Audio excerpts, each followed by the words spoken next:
पूर्णमिदं पूर्णात् पूर्णमुदच्यते पूर्णस्य पूर्णमादाय पूर्णमेवावशिष्यते।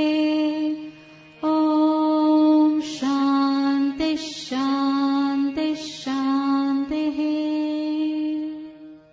सहना भवतु सहनौ भुनक्तु सह वीर्यं करवावहै तेजस्विनावधीतमस्तु मा विद्विषावहै। ॐ शान्ति शान्ति शान्ति। सच्चिदानन्दरूपाय विश्वोत्पत्त्यादिहेतवे तापत्रयविनाशाय श्रीकृष्णाय वयं नमः।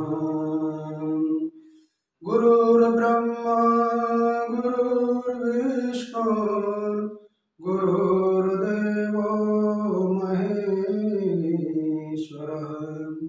गुरुः साक्षात् परब्रह्म तस्मै श्री गुरवे नमः।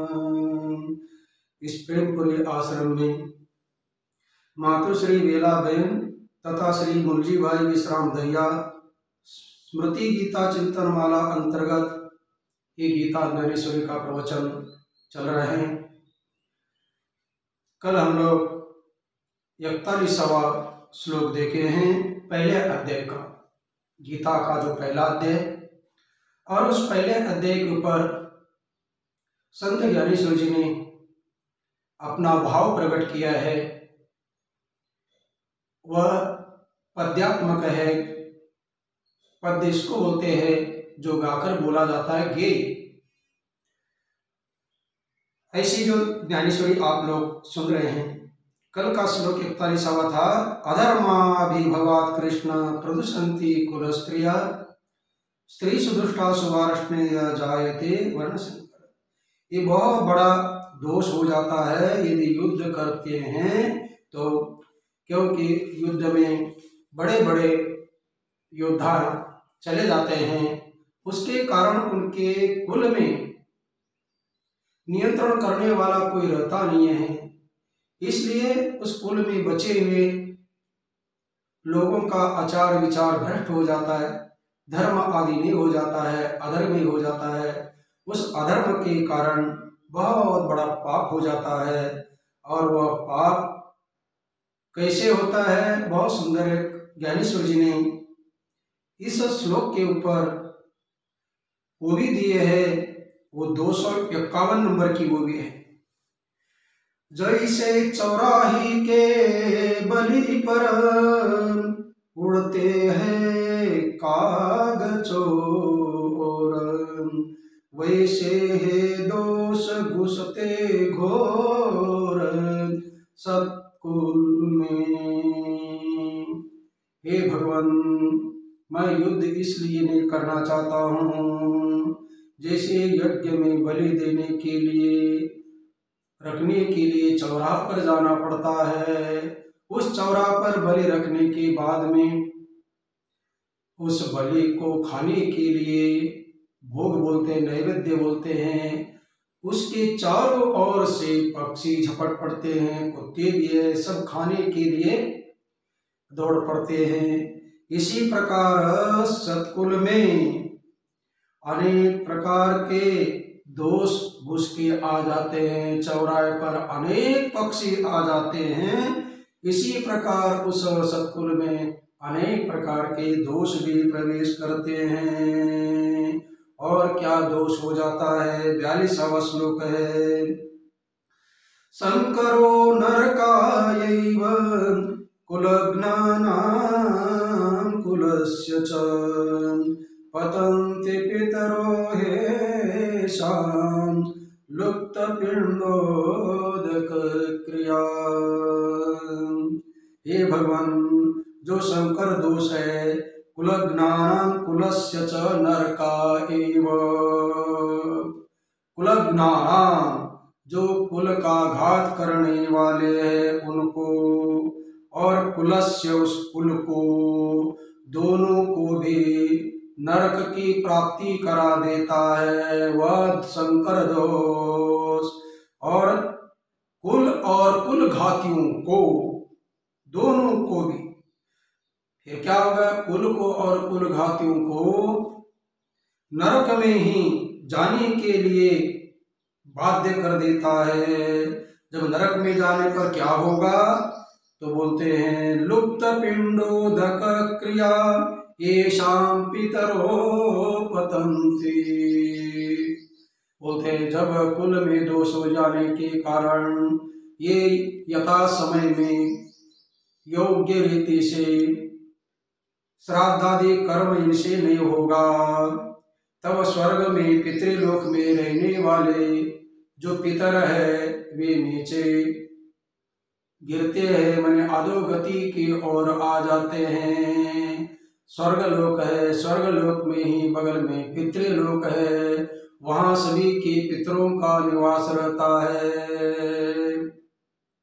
और उन पितरों को प्रसन्नता तब होती है अपने कुल में श्राद्ध आदि करने वाले हो, तर्पण करने वाले हो, उन्हीं के माध्यम से उनको भोजन मिलता है। देवताओं के लिए भोजन किसके द्वारा दिया जाता है, यज्ञ मुका वै देवता, यज्ञ में उन देवताओं के नाम से आहुति दे देते हैं तो वह देवताओं को प्राप्त हो जाती है। इसी प्रकार पितृलोक में जो कुल के लोग जल तर्पण करते हैं, श्राद्ध आदि करते हैं, उनके माध्यम से उनको तृप्ति होती है, प्रसन्नता होती है, वहाँ आनंद से निवास करते हैं। किंतु ये न देने वाले रहने के कारण वे नीचे आते हैं। ये 42वां श्लोक का भाव है।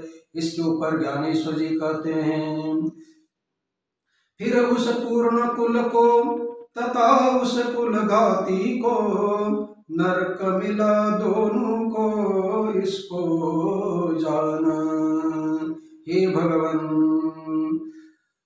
संकर दोष होने के बाद में उस के उपरांत पूर्ण कुल को तथा उस कुल घाती को क्या मिल जाता है, दोनों को नरक मिलेगा, इसको जानो। दोनों को, कुल और कुलघाती को, कुलघात करने वाला होने के कारण उनके कुल में दोष आया।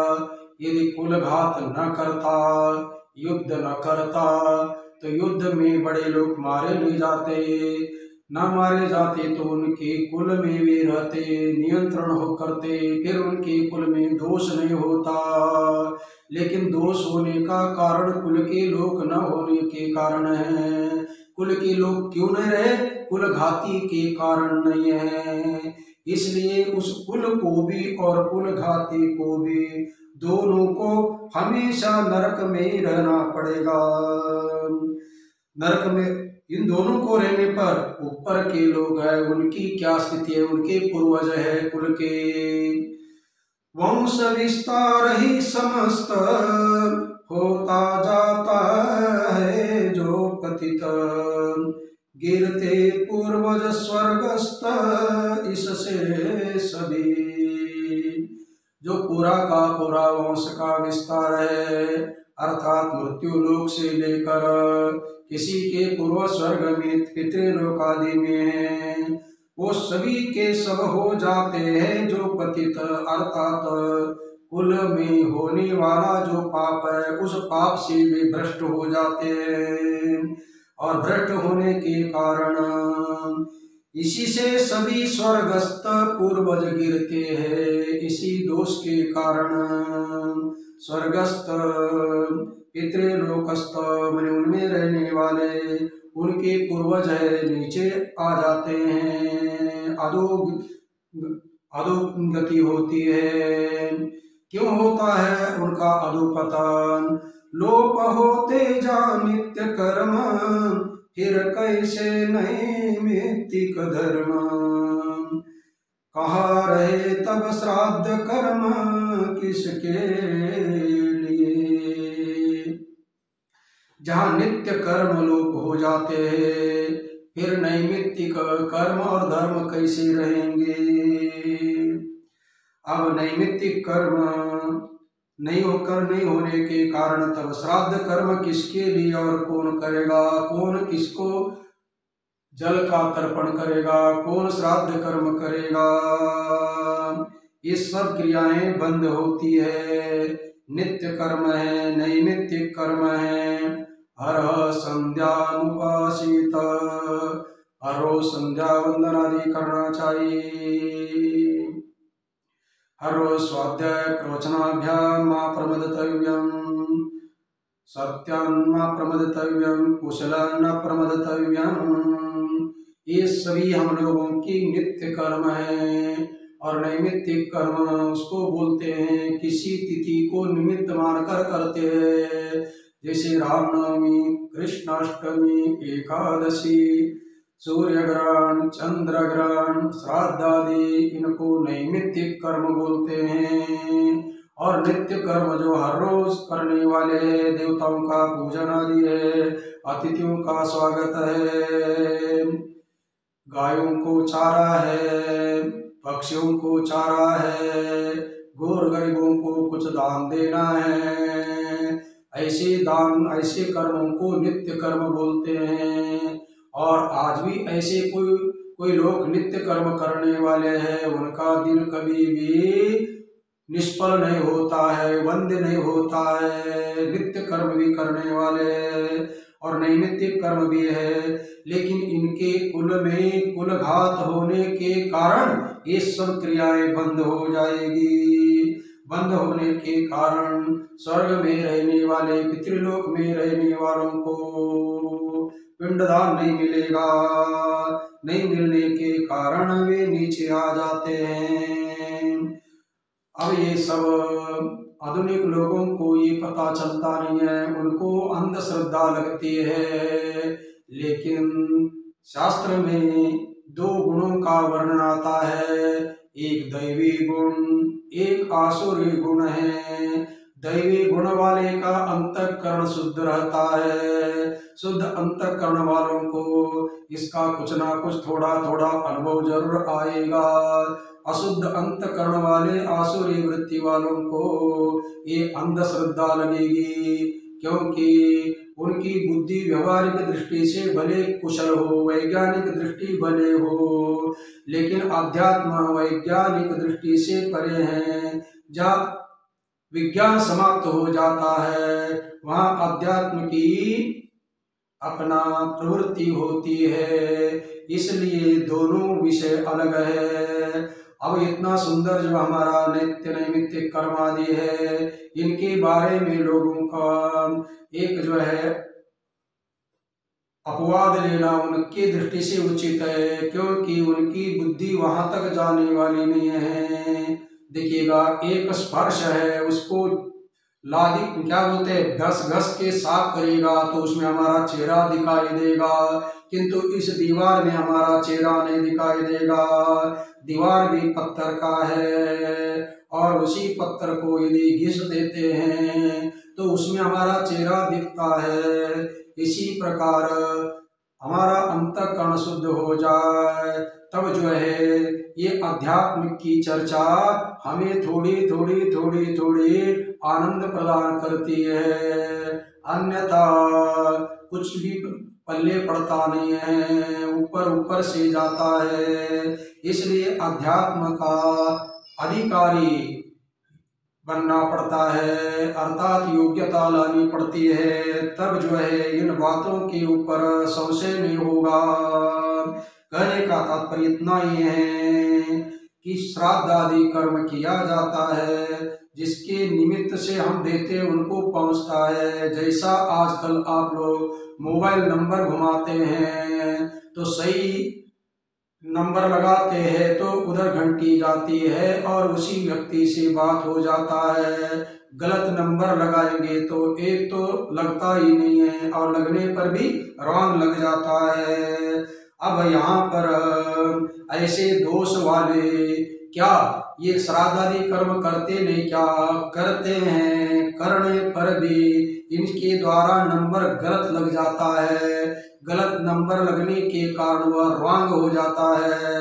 रॉन्ग होने के कारण उनसे ये बोल नहीं सकते हैं, डायरेक्ट संबंध नहीं हो सकता है। इसका मतलब इनका दिया हुआ पिंडदान उनको प्राप्त नहीं हो सकता है। क्यों, क्या गलत है, नंबर कौन सा गलत है? जो दोष आया हुआ है उस दोष को ही बोला जाएगा कि रॉन्ग नंबर है। सब कुछ कर रहे हैं, दोष होने पर जो परंपरा आती है उस सब परंपरा का रीति रिवाज का पालन करने में भी करने पर थोड़ा सा दोष है, उस दोष को निवारण करने के लिए बहुत बड़ी तपस्या करते हैं तो वो भी दोष जाता है। कोई शंकर दोष, कोई ऐसा बहुत बड़ा है भी और नहीं भी है। व्यवहारिक दृष्टि से उस दोष को वैसा ही रख देते तो बड़ा हो जाता है, उसी दोष को हटाने का प्रयास करते हैं तो वो निकल भी जाता है। तो शास्त्र उसके लिए ही है।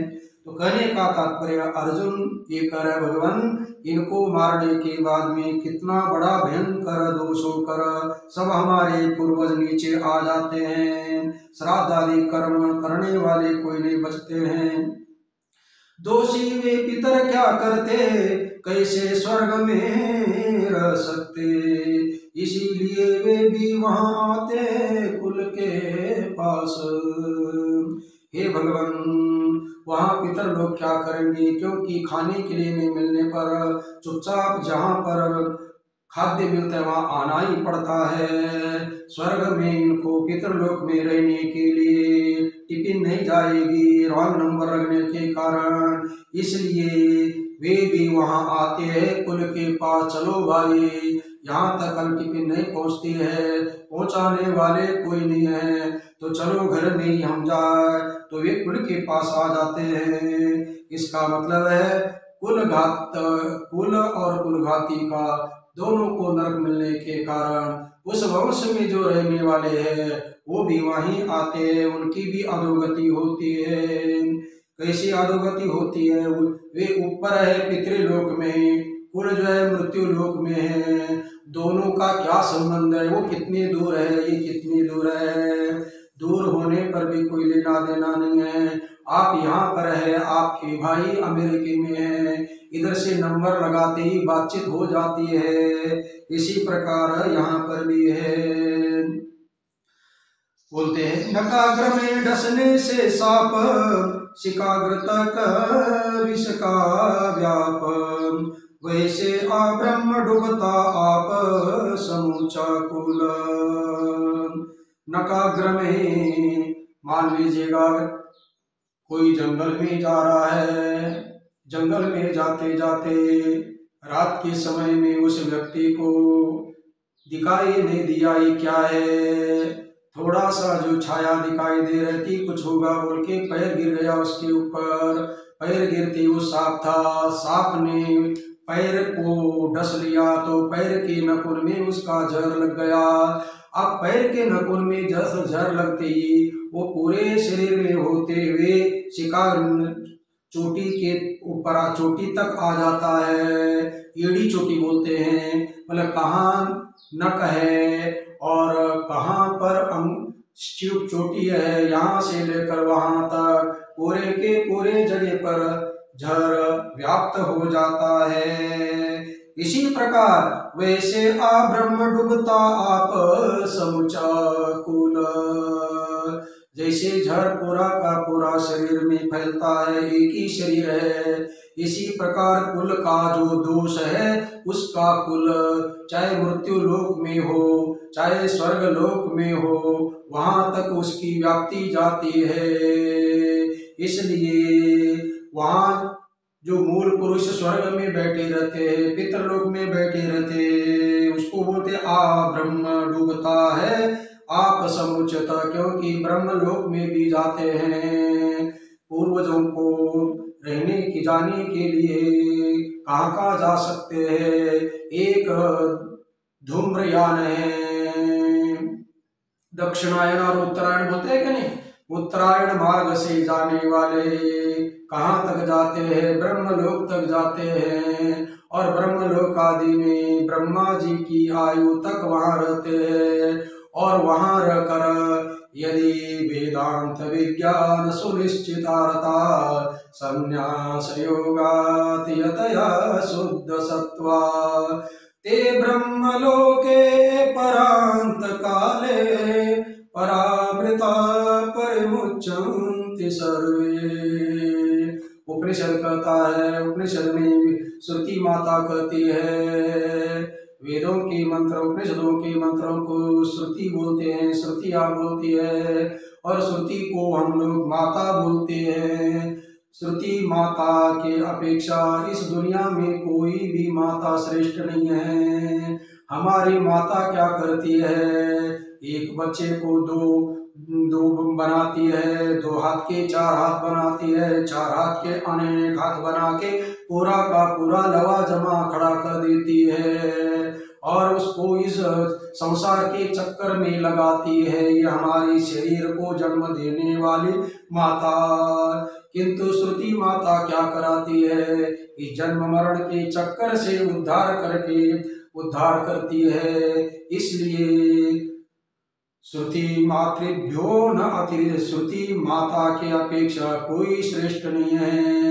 ज्ञानेश्वर जी ने भी कहा है। अब ये आपके सामने ज्ञानेश्वर की हिंदी वो भी मैं बोल रहा हूँ, लेकिन हिंदी वो भी सब मुझे कंठस्थ नहीं है, लेकिन मराठी में वो भी कंठस्थ है। एक श्रुति माता है और हमारी माता है, दोनों में क्या अंतर है। हमारी माता तो संसार में लगाती है, और श्रुति माता क्या करती है, अहिता पासुनी काढ़िती हित देवुनी वाढवीती नाही श्रुति परोती माऊली जगह। आचार्य बोलते हैं श्रुति माता की अपेक्षा कोई श्रेष्ठ नहीं है, और ज्ञानेश्वर जी बोलते हैं ये श्रुति माता क्या करते हैं, अहिता पासुनी काढ़िती, अहित करने वाला संसार है, द्वैत है। इस द्वैत संसार माया अहित करने वाला उससे निकाल देती है। इसको बोलते हैं अहिता पासुनी काढ़िती। अहित से निकाल कर करती क्या है, हित देवुनी वाढवीती। हित क्या है, अध्यात्म ज्ञान है। अहित क्या है, संसार का ज्ञान है। संसार के ज्ञान से खाओ पियो मस्त रहो मौज करो, इतना ही है। उस ज्ञान से निकाल करके अध्यात्म विद्या का ज्ञान प्रदान करती है। और हित देवुन वाढवीती, इसलिए ना ही श्रुति परोते माऊली जगह। इस श्रुति के समान कोई भी माऊली का अर्थ माता संसार भी नहीं है। कहने का तात्पर्य कि वहां पर इतना मुझे बोलना था, वेद का मंत्र है अपना श्रुति उपनिषद का, कि ब्रह्मलोक तक जाते हैं, वहां पर जाकर भी यदि साधना निष्ठ होकर तप करते हैं, वेदांत का चिंतन करते हैं, तब जो है ब्रह्मा जी की आयु समाप्त होने के बाद में उन्हीं के कार्यकाल समाप्ति के साथ साथ ये भी मुक्त हो जाते हैं, और वो भी मुक्त हो जाते हैं। और यदि वहां रहते हुए ऐसी कोई गड़बड़ हो जाती है कुल में, तब उनको भी नीचे मृत्यु लोक में आना पड़ता है। भले वो उत्तरायण से गए, उसको अर्चियाण बोलते हैं।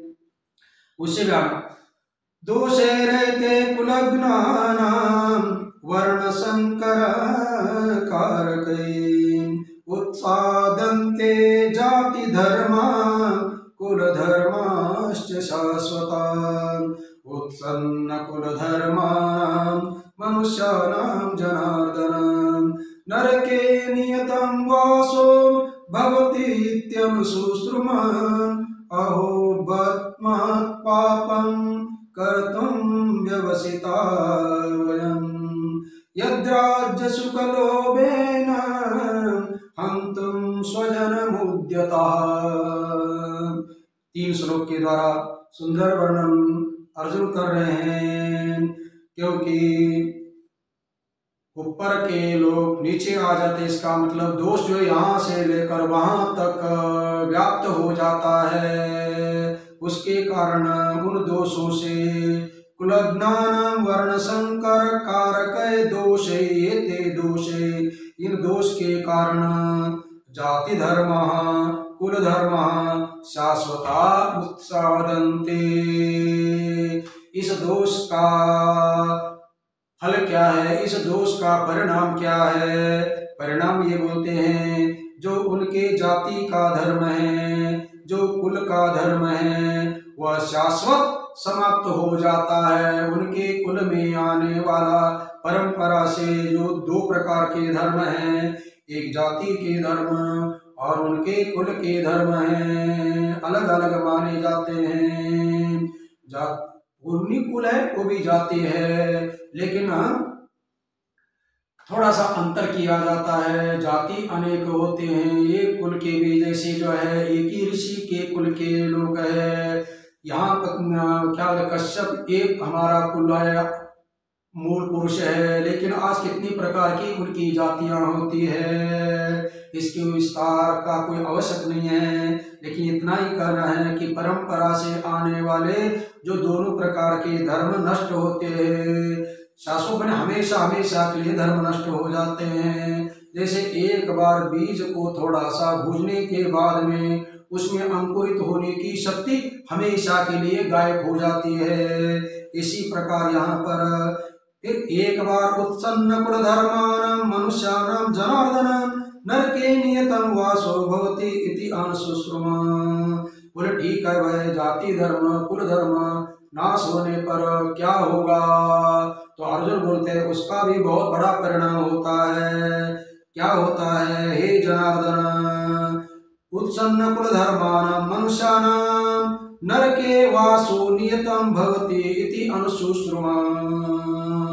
हे जनार्दन, जिनके कुल का धर्म नाश हो जाता है उनके लिए नरके मनि नरक में, वास मनि निवास, नियत मनि हमेशा के लिए होता है, वहां से निकलना बड़ा कठिन है। इस प्रकार वहां पर अनिवार्य रहना पड़ता है।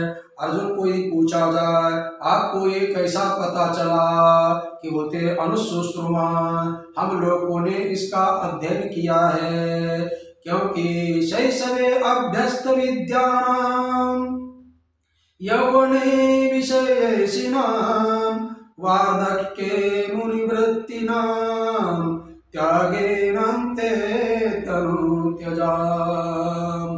क्षत्रियों की ये परंपरा थी। कालिदास ने रघुकुल की रीति मेरे रघुवंश महाकाव्य लिखा हुआ है, उसका ये श्लोक है। रघुकुल की परंपरा कैसी है, मानी क्षत्रियों की परंपरा क्या है? शैशवे अभ्यस्त विद्यानां, जो छोटे बचपन में कुमारावस्था में एकमात्र अध्ययन करना है। यौवने विषयेषिणां, तारुण्य में संसार में लगना है। वार्धक्ये मुनिवृत्तिनां, थोड़ा वृद्धापकाल आ गया तो मुनिवृत्ति आती है, अर्थात वानप्रस्थाश्रम है। त्यागेनान्ते तनु त्यजाम, चौथा त्याग करता है संन्यास, संन्यास लेकर ही शरीर छोड़ा जाता है। इस प्रकार की परंपरा इनके कुलों में रहती है। हमने ये सब पढ़ा हुआ है, अध्ययन करते हुए कितने प्रकार के रौरव नरक है वो भी पता है, कौन से स्वर्ग है वो भी पता है, सबका सब हमने अध्ययन किया हुआ है। क्योंकि बचपन में अध्ययन जब करते हैं ये सबका ज्ञान हो जाता है। जैसे आप लोग पढ़ने वाले को पता है, हम लोग संपूर्ण यूनिवर्सिटी में परीक्षा देते थे, वहाँ जो है कुछ पेपर ऐसे होते हैं कि वो सभी के लिए अनिवार्य होते हैं, चाहे हिंदी काव्य हो, संस्कृत काव्य हो, गद्य पद्य, चार जो है पेपर अनिवार्य सभी के लिए समान होता है, और चार जो फिर अपने अपने सब्जेक्ट के होते हैं। इसी प्रकार यहाँ पर भी है, अनिवार्य विषय यहाँ सभी के लिए कौन है? वो अध्यात्म अनिवार्य है, और व्यवहार लौकिक सभी के लिए अपना अपना सब्जेक्ट है। कृषि गौरक्ष वाणिज्यम वैश्य कर्म स्वभावजम समोदमस्तप शौचम शांतिराजवमेव च। ब्रह्म कर्म किसका है, क्षत्रिय किसके लिए क्या क्या कर्म है, ये बहुत सुंदर गीता में वर्णन किया हुआ है। इसका मतलब अपने अपनी निजी धर्म भी हमने पढ़ा है और जो है अध्यात्म धर्म सभी के लिए अनिवार्य होता है, उसको भी हमने पढ़े हुए हैं। इसलिए अर्जुन बोल रहा है कि मुझे सब पता है, क्योंकि इसे आप लोगों ने कठोपनिषद में देखा है। पिता ने गुस्सा से कहा, 3 बार पुत्र ने पूछा मुझे किसको दोगे, मुझे किसको दोगे। तब जो है पिता को क्रोध आया। एक बार प्रश्न का उत्तर नहीं देते तो इसका मतलब होता है कि प्रश्न सुना ही नहीं तो उत्तर कहाँ से देंगे। दूसरे बार पूछने पर थोड़ा सा सोचने के लिए मौका मिलता है, इसलिए रुकना पड़ता है। यदि तीसरी बार प्रश्न करने के बाद में उत्तर नहीं देते हैं तो उसको मूर्खवत उपेक्षा करना, वो विद्वान नहीं माना जाता है। इसलिए नचिकेता ने तीसरी बार पूछने के बाद में पिता को लगा कि मुझे ये मूर्ख कह रहा है, इसलिए क्रोध में आया और क्रोधात् भवति सम्मोहः सम्मोहात् स्मृति विभ्रमा स्मृति भ्रंशात् बुद्धिनाशो बुद्धिनाशात् प्रणश्यति। तुरंत बोल दिया मृत्युवे त्वां ददामि, तुम्हें मैं मृत्यु को दे दिया। तब वो सोचता है कि मुझे यमराज को देने के लिए बोले हैं तो यमराज के पास मेरा क्या काम होगा। मैं तो श्लोक में है उसका भावार्थ मैं बताता हूँ। भैया मैं ऐसा तो मैं प्रथम श्रेणी का हूँ, कहीं द्वितीय श्रेणी का हूँ, मैं तृतीय श्रेणी का तो हूँ ही नहीं हूँ, तो यमराज का मेरे पास क्या काम होगा। बहुत सुंदर वो विषय है, उस उधर मुझे जाना नहीं है, केवल उनका इतना ही कहना है। वहां नचिकेता सोच रहा था कि अरे भैया वहां पर मेरे सदगुरुदेव जी ने कठोपनिषद के ऊपर 3 भाग लिखे हुए हैं।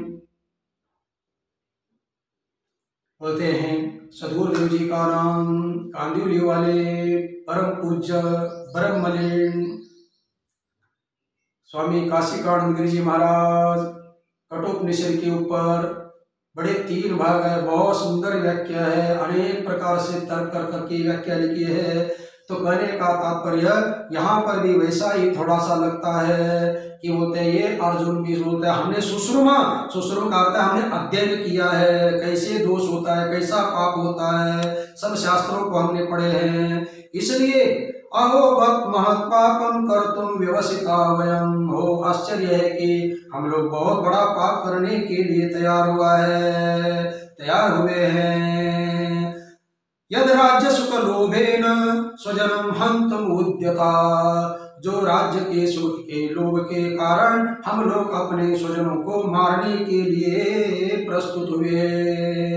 इसके ऊपर ज्ञानेश्वर जी बोलते हैं, सुन प्रभु जी वचन एक, यहाँ घड़ता महापातक, जिस संग दोष से लौकिक पाता है भ्रांति। हे भगवान मेरा भी एक वचन सुन लीजिएगा। अभी तक मैं सुना रहा हूँ लेकिन आप उसको छोड़ दे रहे हैं, आप केवल मौन बैठे हुए हैं। अब इसको तो आप ध्यान देकर सुनिएगा। यहाँ घड़ता महापातक, जिस संग दोष से लौकिक पाता है भ्रांति। इस लौकिक से मैंने आचार भ्रष्ट के कारण ये बहुत संग दोष हो जाता है।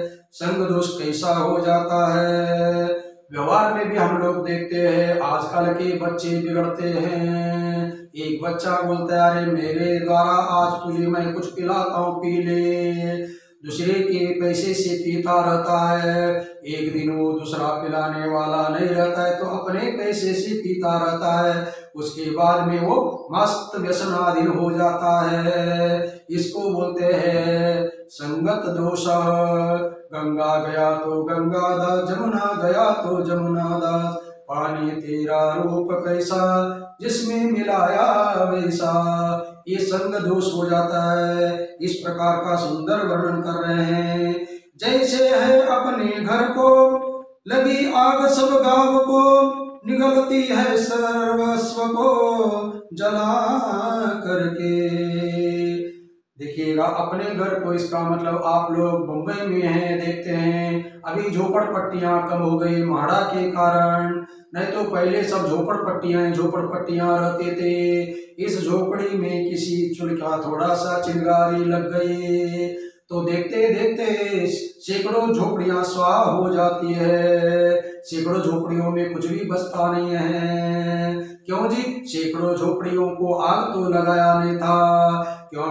किंतु एक झोपड़ी के साथ संबंध, उसके साथ उसका संबंध, उसके साथ उसका संबंध, अमुक अमुक जो है संबंध के कारण, इनडायरेक्ट संबंध से इतना बड़ा क्या हो गया, भयंकर आग के कारण बड़ा दोष हुआ, बड़ी हानि हो गई। निगलती है आग सर्वस्व को जला करके, एक झोपड़े को लगकर पूरे गांव को स्वाहा कर देती है।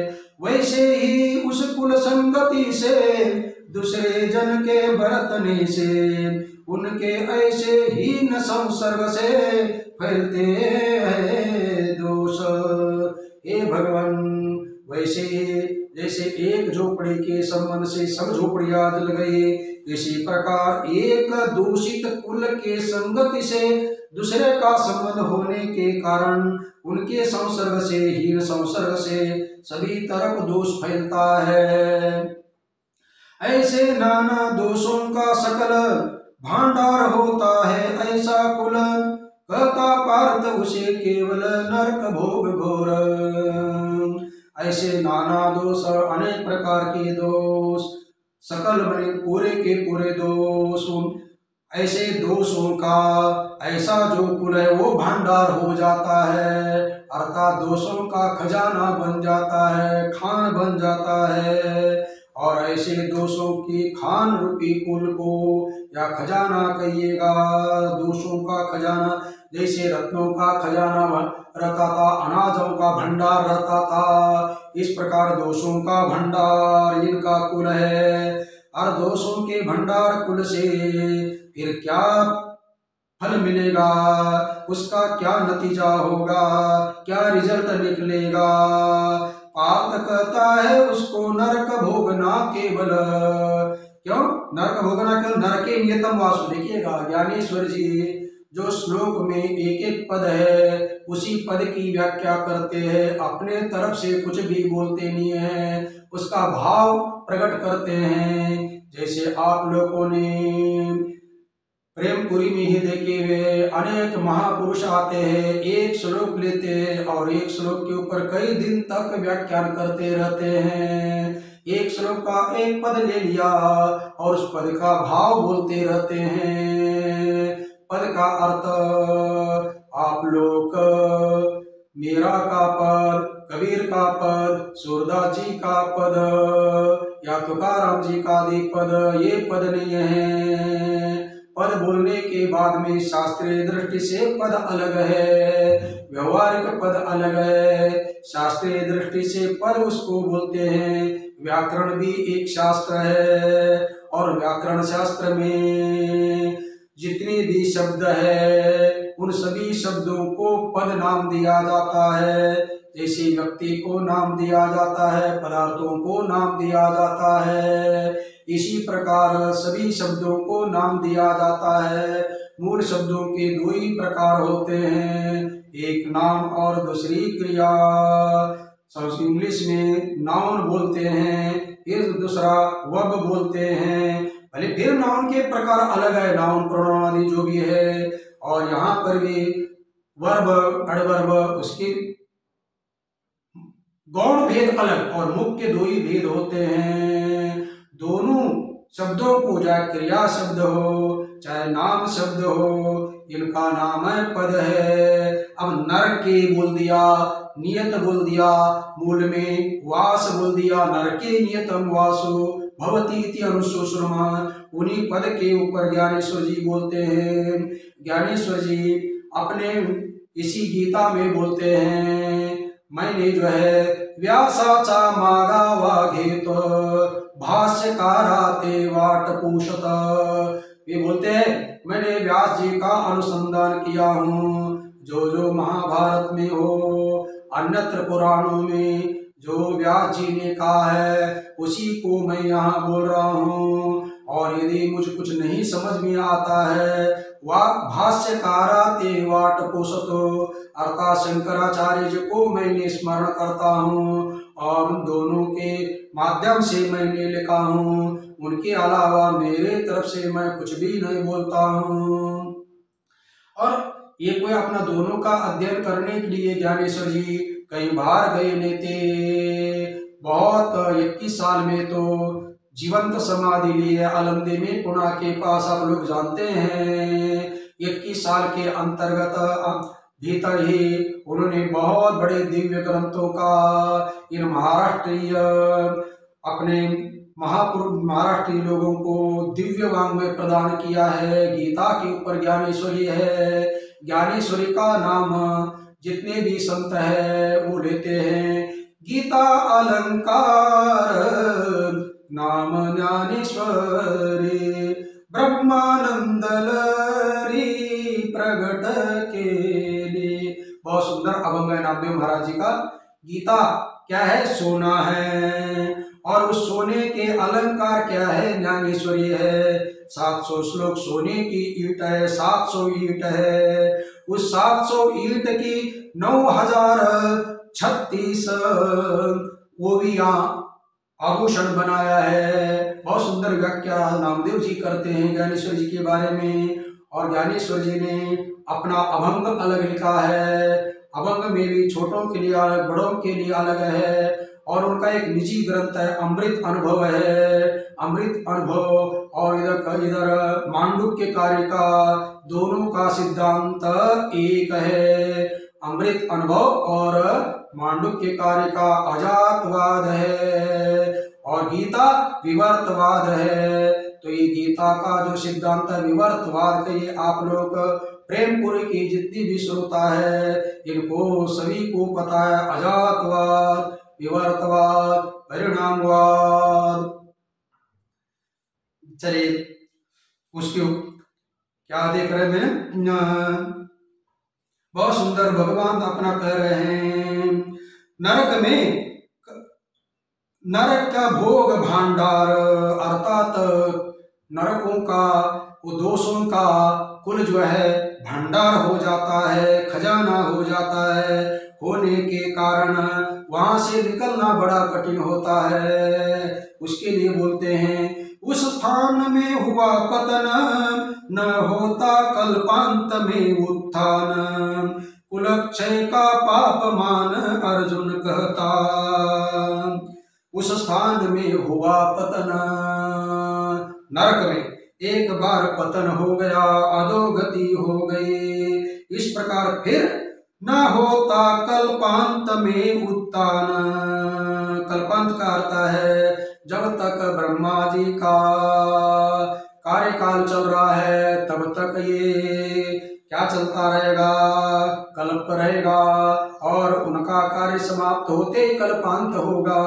फिर उसके बाद में यथाधाता पूर्वम अकल्पयत् एको हम भवश्यामा, उसके बाद में ही जैसा कर्म किया है ऐसा फल मिलेगा, वैसा उनको शरीर आदि पुनः मिलेंगे। लेकिन तब तक उनको कल्प तक वहीं गिरना पड़ेगा।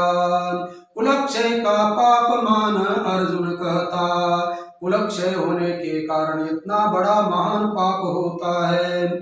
अजी सुन के या कान से गिन नहीं की तूने चित्त से, कठोर किया ही वज्र से कृष्ण तूने। कृष्ण भगवान को अर्जुन बुलाना दे रहे हैं, हे भगवान मैं अभी तक इतना आपने आपको सुनाया, अजी सुन के कान से कितना आप सुन रहे हैं, गिन नहीं की तूने चित्त से, उसका धिक्कार नहीं किया, यस या नो कुछ भी नहीं बोल दिया। आपके कान पर जू नहीं रेंगते क्या? इसका मतलब मैं क्या बोल रहा हूँ उसके ऊपर आप थोड़ा भी बोलते नहीं है क्या? मौनी बाबा बने हैं क्या? इस प्रकार जो है उलाना दे रहे हैं, हे कृष्ण तूने ही वज्र से भी कठोर किया है क्या? आपका हृदय वज्र से भी कठोर किया है, ऐसा मुझे लग रहा है। भगवान श्री कृष्ण को बहुत सुंदर उलाहना दे रहे हैं। इसका मतलब अभी तक आपके हृदय में मेरी बात पहुंची नहीं लगती है, इसलिए आप कुछ भी इसका हाँ या ना में कुछ बोलते नहीं हैं। मैं बोल रहा हूँ ठीक है क्या नहीं ये बोल रहे हैं। श्रोताएं वक्ता को हाँ या ना बोलते हैं तो वक्ता को बोलने में बड़ा आनंद आता है। वक्ता तो नहीं श्रोते बिना, जितने कुशल श्रोता होते हैं उतना कुशल वक्ता होता है। वक्ता को वक्ता बनाने वाले श्रोता सामने होना चाहिए। उन श्रोताओं के भाव को देखकर वक्ता के हृदय में अनेक भाव स्फुरित होते रहते हैं, किंतु यहाँ वक्ता अर्जुन बोल रहे हैं लेकिन श्रोता चुपचाप, कुछ पता ही चलता नहीं है, मौनी बाबा होकर बैठे हैं। इसलिए बोलते हैं कि आपका हृदय बड़ा वज्र से भी कठोर हुआ क्या? अपेक्षा है क्यों राज्य सुख, जिसके लिए वह क्षणिक, जान कर भी ये दोष नहीं त्याजना क्या? भगवान श्री कृष्ण को बोल रहे हैं। भगवान और भी सुन लीजिएगा, हम ये युद्ध किसके लिए कर रहे हैं? अपेक्षा किसके? राज्य और सुख की है, लेकिन राज्य और सुख वह किसके लिए है? जिसके लिए है वह तो क्षणिक है।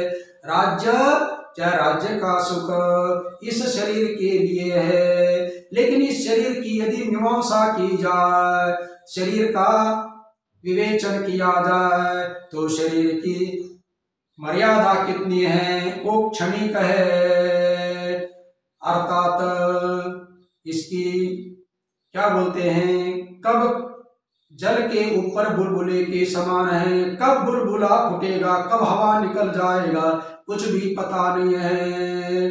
ब्रह्मा जी की आयु के माध्यम से हमारी आयु एक सेकंड भी, एक पल की भी नहीं होती है। इतनी तो हमारी शरीर की सत्ता है। ऐसे क्षणिक शरीर की सत्ता के लिए ये राज्य और सुख चाहिए ना? ये जान कर भी ये दोष नहीं त्याजना क्या?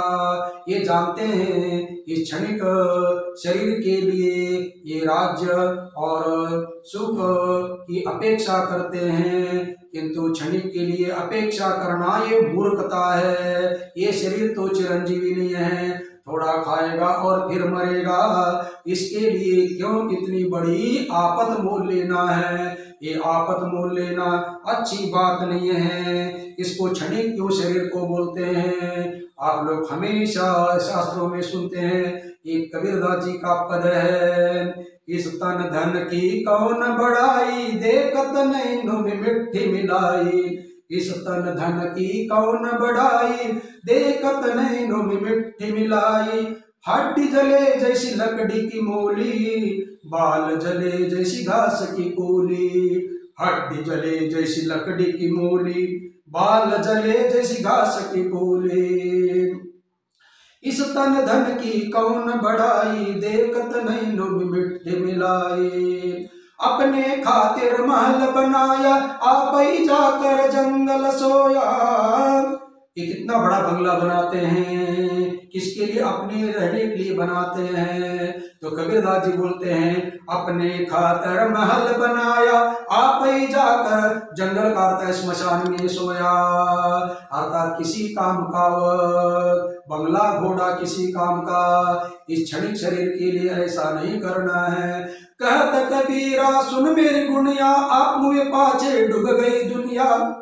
अपनी पत्नी को प्रवचन दे रहे हैं कबीरदास जी, कोई सुनने वाला नहीं है, तो विद्वान लोग अपने घर के बच्चों को उपदेश देते थे। वाराणसी में भी ऐसा होता है, कोई विद्यार्थी बाहर से पढ़ने के लिए नहीं आते हैं, तो घर में पंडित जो कि अपने बच्चों को कुछ ना कुछ अपना बोलने की आदत रहती है, तो बोलते रहते हैं। इसी प्रकार कबीरदास जी अपने पत्नी को बोलते हैं, कहत कबीरा सुनो मेरी गुनिया, आप मुझे पाछे डूब गई दुनिया, आप मरने पर ये दुनिया डूबती नहीं है, दुनिया अपने अनुसार चलती है, इसलिए आप अपना देखना है। उद्धरे आत्मन आत्मानम नात्मानम अवसादयेत्, आत्मैव ह्यात्मनो बंधु आत्मैव रिपुरात्मनः।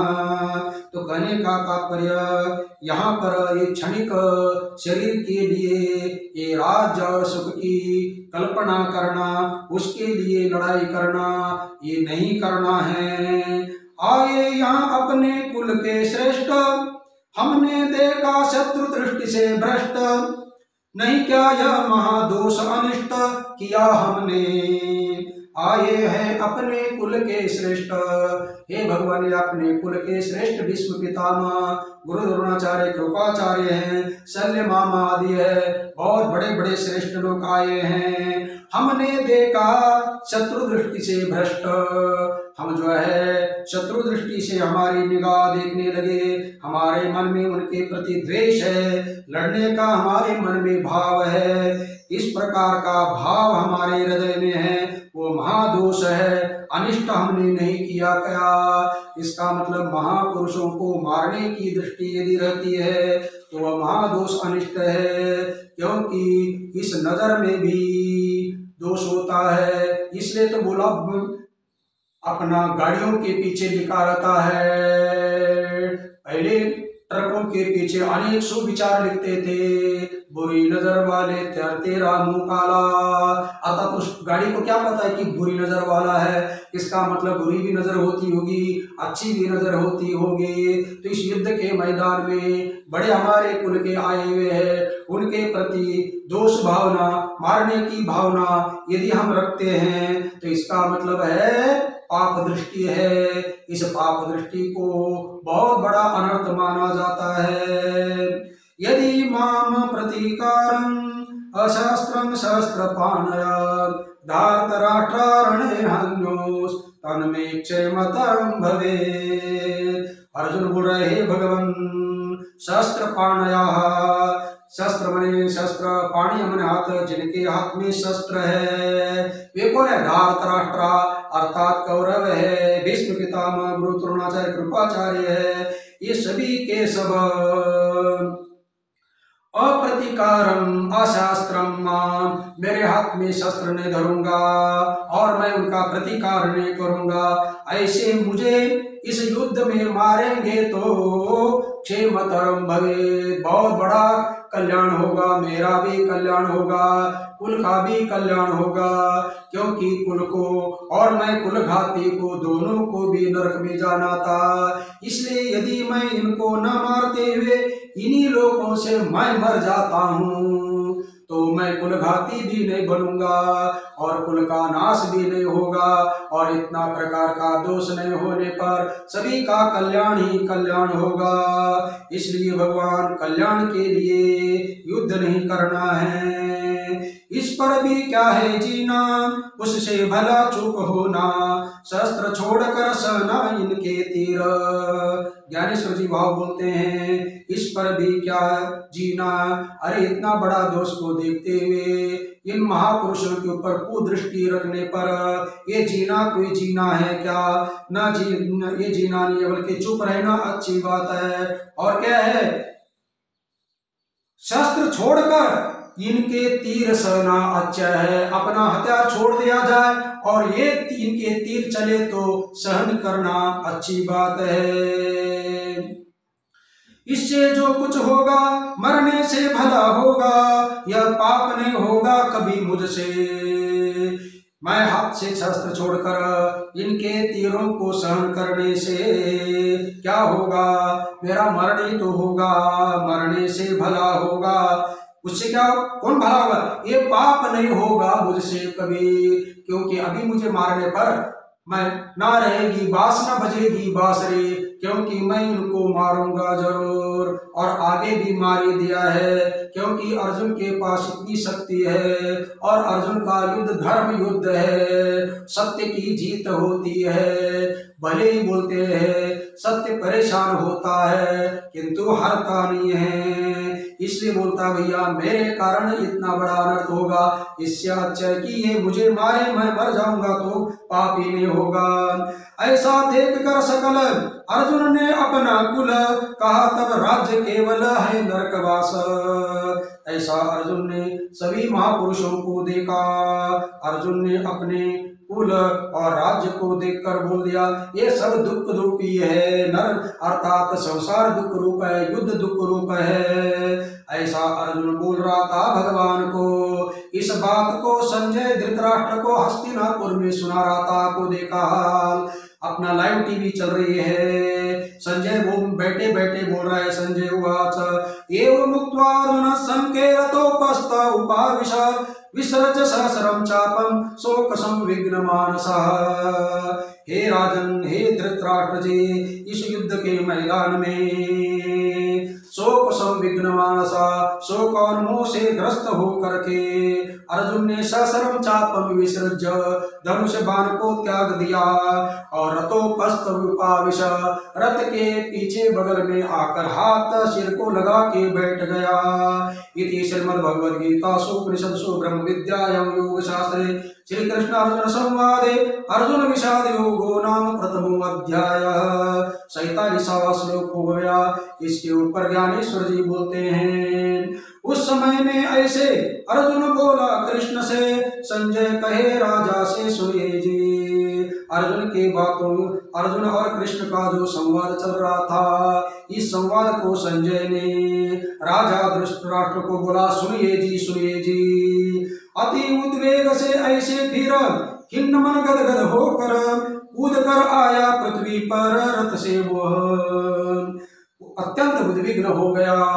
हे धृतराष्ट्र जी, हे राजन, अर्जुन युद्ध के मैदान में अत्यंत उद्विग्न हुआ है, खिन्न मन हुआ है, गदगद हो करके रथ के ऊपर से नीचे कूद गया और पृथ्वी पर आकर खड़ा हो गया। रथ से ऊपर देखिएगा, ज्ञानेश्वर जी ने रथ से नीचे पृथ्वी पर लाया है। और संस्कृत में अर्थात इतना होता कि रथोपस्थ मणि, रथ के पीछे बगल में जाके बैठा है। कई लोगों ने साक्षात अनुवाद किया है रथ के पीछे बैठा है, और ज्ञानेश्वर जी बोलते हैं नीचे उतारा है। और यहाँ पर यह है शास्त्रकारों का, अपने इतने शास्त्रकार क्यों बने, 12 शास्त्र क्यों बन गए, मुंडे मुंडे मतिर्भिन्ना। इस अनेक को जो है परमात्मा का अनेक रूप रूपाय विष्णुवे प्रभ विष्णुवे, उस परमात्मा का रूप अनेक प्रकार से दूसरों को दिखाई देता है। इसी प्रकार एक ही घटना अनेक प्रकार से देखने वाले भी है, इसीलिए किसी भी संत का विरोध नहीं है। केवल वहां तक अपनी अपनी सीढ़ी है, अपनी पहुंच वहां तक है, इतना ही समझना चाहिए।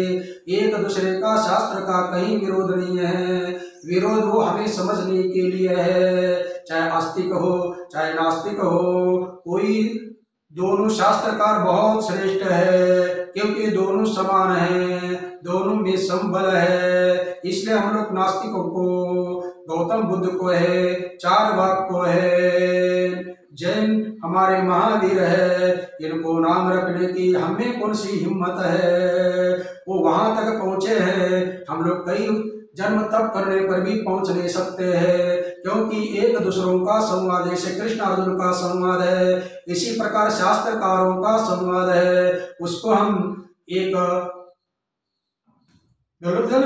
सदैव सौम्यदमग्र अस्ति, और इधर सदैव सौम्य इदम अग्र आसीत था, और कोई बोलते नहीं था।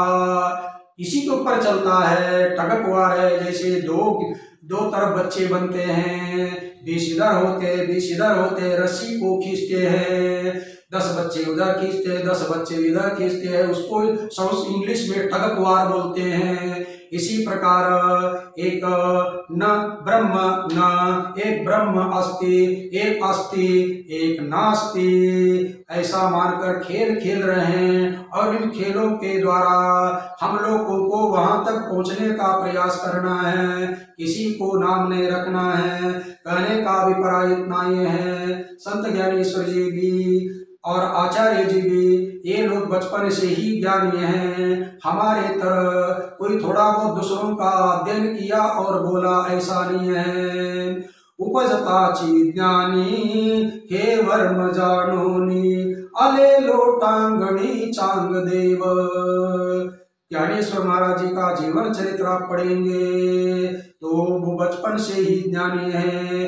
इस बात को जान करके चांगदेव जी यहीं पर बहुत अपना हमारे गोदावरी के किनारे अपना शिरडी के बगल में ही चांगदेव महाराज जी की समाधि है। इसी किसी बोलते हैं 700 साल की पहले की घटना है। उनका जीवन 1400 साल जीवित रहे, महान योगी थे। ऐसे योगी भी उनको साष्टांग दंडवत डालते हैं। मेरा कहने का तात्पर्य इतने है कि ज्ञानेश्वर जी ने रथ के नीचे लाकर खड़ा किया। कैसा लाकर खड़ा किया, थोड़ी सी ज्ञानेश्वर की वो भी है, समय हुआ है, कल हम लोग देखेंगे। ओम पूर्णमदः पूर्णमिदं पूर्णात् पूर्णमुदच्यते पूर्णस्य पूर्णमादाय पूर्णमेवावशिष्यते। ओम शांति शांति शांति। ओम नमः पार्वती पतये, हर हर महादेव। ॐ शान्ति शान्ति।